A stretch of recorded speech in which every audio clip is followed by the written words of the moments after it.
Welcome back to the GSMC Sports Podcast, brought to you by the GSMC Sports Network. We just finished up talking some NFL for the day. Now we are going to be switching gears to basketball, starting with the NBA here, where we had a lot of action from last night, headlined by the second iteration of the finals rematch from June, where the Denver Nuggets played the Miami Heat. The Nuggets end up winning this game 100-88, and while the final score was a 12-point margin of victory for the Nuggets, I will say I actually thought that the Heat were more impressive in this game than they were in the previous. The Nuggets and the Heat just played a few weeks ago, and in that one, the Nuggets really dominated for the majority of the game before the Heat were able to bring it back within the striking distance, you can call it. They played at the end of February and ended up losing by 6 in that one. But I thought that for 80% of the game, probably more, I thought that the Nuggets just looked like they were on a different level than the Heat. And last night, again, I know that the score difference was actually larger in this one, but I was a lot more impressed by the Heat in this game, specifically because they made Nikola Jokic look as human as he has looked in years, really, where he was held to just 12 points. And that was in large part due to, yes, they sent some double teams at him, but I thought that Bam Adebayo was incredibly effective as a defender in this one, just taking on that matchup in the post and really winning a lot of these looks. And ultimately, the Jokic hadn't scored. Jokic had scored under 15 points. I believe this was his 4th time all season. So a very nice performance from Bam on the defensive end, and from the Heat in general, only allowing 100 points, but offense continues to be inconsistent with them, which is the issue. If you want to spin it, that means that the offense should be coming. They were without Tyler Hero in this game, who also missed the previous game to the Nuggets. So we still haven't really seen how he fits into this puzzle with Miami versus Denver. And Denver has ultimately dominated the series between the two of these, dating back to the finals last year. But they were able to compete. They were able to stick in this game, and it got into a clutch situation. Of course, under 5 minutes left in the game, 5 points or less of a differential.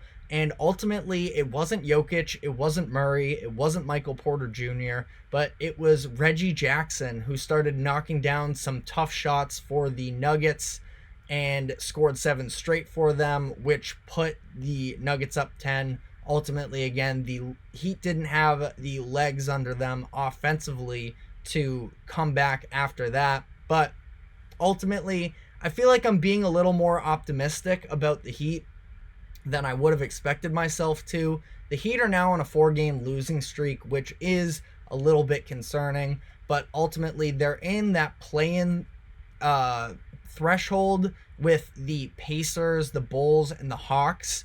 They're the best team out of that group, and I would be shocked if they didn't make the playoffs. I expect them to, and whoever, hopefully not the Celtics as a biased fan here, but whoever gets matched up against them in the first round is going to have a tough out without a doubt.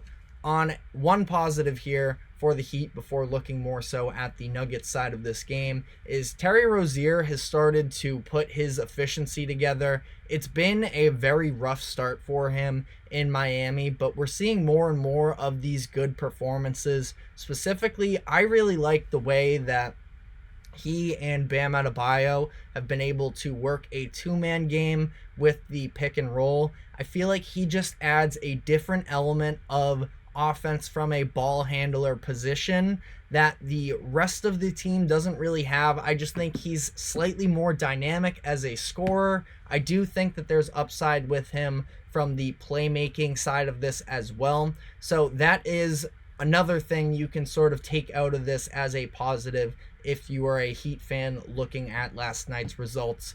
But I thought what was very interesting now is the fact that in both of these matchups between the Nuggets and the Heat this season, it's been Michael Porter Jr. that has been the leading scorer for them. If you remember, at the end of February, he scored 30 points through the first 3 quarters.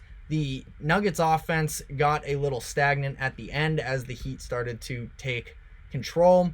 Ultimately, he finished with 30 in that one, but I did think that was a positive as well. The Nuggets still, when you look at their overall turnover numbers, it's not incredibly alarming, but it does just feel, it doesn't look the same, I feel like, that it has in the past in terms of they just have some of these weird miscommunication turnovers that's very uncharacteristic for this team. Now, am I panicking? No, I still think that they are the best team in the NBA and they should be favorites to repeat as champions, but it just hasn't really quite been the same level of how smooth their offense looks. Now, this was a subpar Jokic game, but like also a subpar Jokic game is an above average game for the majority of the NBA. He was 12 points, 14 rebounds, 6 assists, and was still 5 of 8 from the field. So it's not like he was really struggling. He just wasn't getting the looks that he was typically hoping for. And we know how Jokic plays. He always prefers to pass off to his teammates, but it was a very sluggish game. Last thing I'll say, again, definitely not an overreaction, but we've seen in a couple of these big games, the Nuggets are able to win, but their offense hasn't really showed up. The same was against their matchup against the Celtics a couple weeks ago. It was last week, Thursday possibly, but it is interesting to me the way that that their offense hasn't really come to play in that big time way against some of these key matchups. Now, the Nuggets are very average as a 3-point shooting team. They're currently 14th in the league. So, again, I wouldn't say that it's anything to overreact about, but it is a little bit of an interesting subplot that I'm looking at in terms of their offense going forward. The other big game from last night, big performance specifically, was DeMar DeRozan in the Bulls matchup against the Indiana Pacers. This was going on at a similar time, so the majority of my attention was fixated on the finals rematch between the Heat and the Nuggets. But as that game was wrapping up, started catching wind to just how good DeMar was in this matchup, and he took it to another level down the stretch of this game, where DeMar is somebody that, I mean, at this point, I know we're still 20 or so games away from the end of the season. He is absolutely making his argument for Clutch Player of the Year. If you have any interest in that award, he was absolutely phenomenal down the stretch of this game, where he was doing everything for them, including they were down by 3 points with 5 seconds left. He gets intentionally fouled, goes to the free throw line, makes the first free throw, does a very interesting strategy. I feel like you see a lot of people when they try and intentionally miss free throws, they just sort of whip it off of the rim. He put a bunch of arc on it. I'm pretty sure that this was an intentional miss, so I'm not trying to give him too much credit if he doesn't deserve it, but it looked like he purposefully put on extra arc so it bounced straight up when it came down, and one of the Pacers players slapped it out of bounds to make sure that the Bulls didn't get another chance at this. Bulls have no timeouts. It's just DeMar DeRozan in the short corner on the baseline, catches, fades, shoots, makes it, and sends it to overtime. And then once they got into overtime as well, he is taking over for them. He knocks down a three. He's hitting an and one runner, getting himself up over 40 points. And then from there too, even when he was off ball, just the know-how with him, he is such a veteran, and this is why it's I wouldn't call it a shame necessarily, because again, I feel like at times I've almost been a little bit frustrated where I've wanted to see more of the Bulls offense down the stretch other than just DeRozan going to work. But he was able to conduct the offense down the stretch in a really impressive way, where at one point the Bulls are coming up the court. Ayo Dosunmu has the ball up top, and you can see the way that they set up the play. DeRozan has Pascal Siakam on him. Siakam is denying him. He stands at the around half court on the opposite end, and he's specifically pointing to Dosunmu saying, "This is you." Vucevic brings Miles Turner out to the corner with him. He has to respect that. Vucevic had a actually, he didn't have that good of a game realistically, but he is a threat from three. And again, this was DeRozan being a coach on the court, setting Dosunmu up. He drives past Halliburton, gets the layup, and then the next possession, it was DeRozan being doubled up top. He makes the pass to Caruso in the paint around the free throw line, who makes the next relay pass down low to Torrey Craig, gets the layup, and the Bulls pull away from there. But this was an incredible game for DeMar. 46 points, 9 rebounds on 15-24 shooting splits. I thought this was one of the best games I've maybe ever seen from DeMar DeRozan.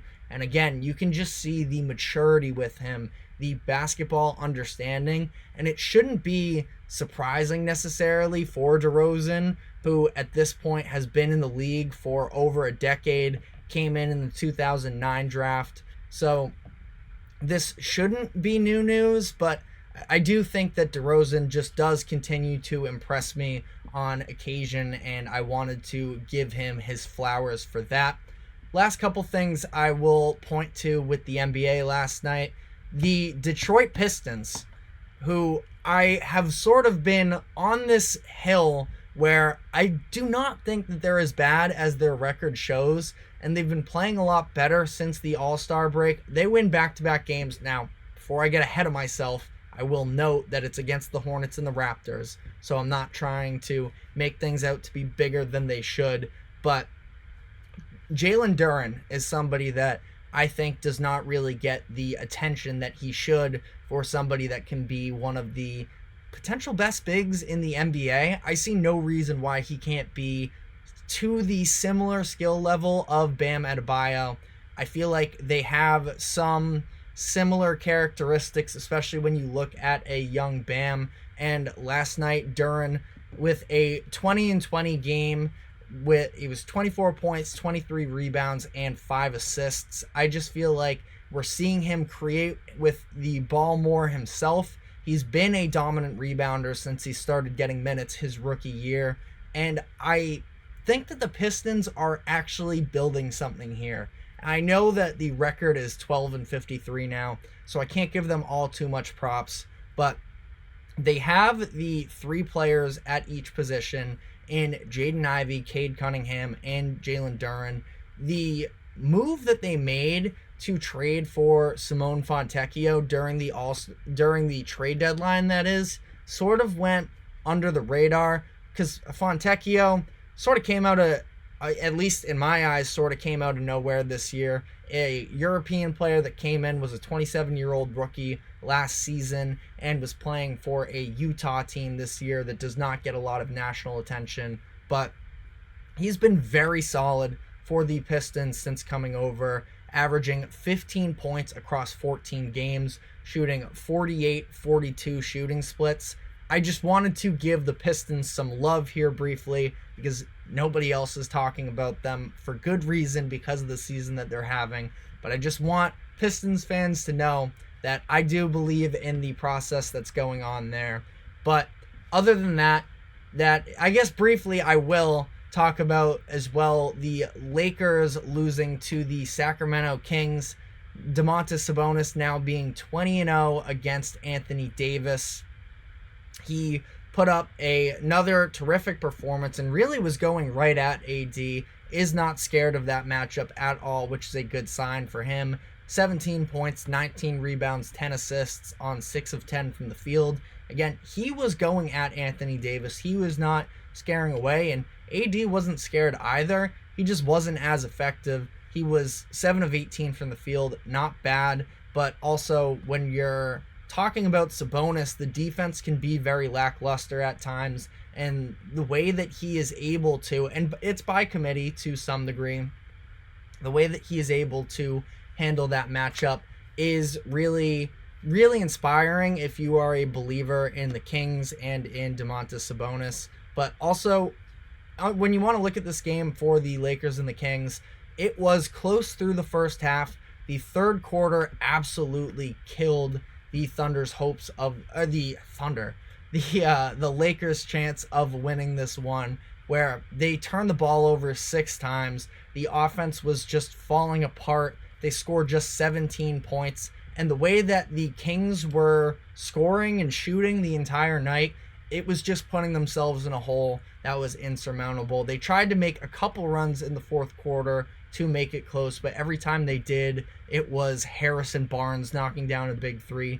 De'Aaron Fox ultimately had the dagger in the corner, but the Kings shot 19 of 41 from 3, and again, the Lakers' offense sort of got themselves together as well, but that defense is the issue. And granted, this was, give the Kings credit, it was great shot making. It wasn't just defensive lapses, but I just don't know if you necessarily trust the Lakers either to come up with the defensive stops in big moments. But that is all we have on the NBA games from last night. We're going to be taking our final break, and when we come back, we are going to dive into a crazy night of college basketball that took place last night. So stick with us, and we will be right back.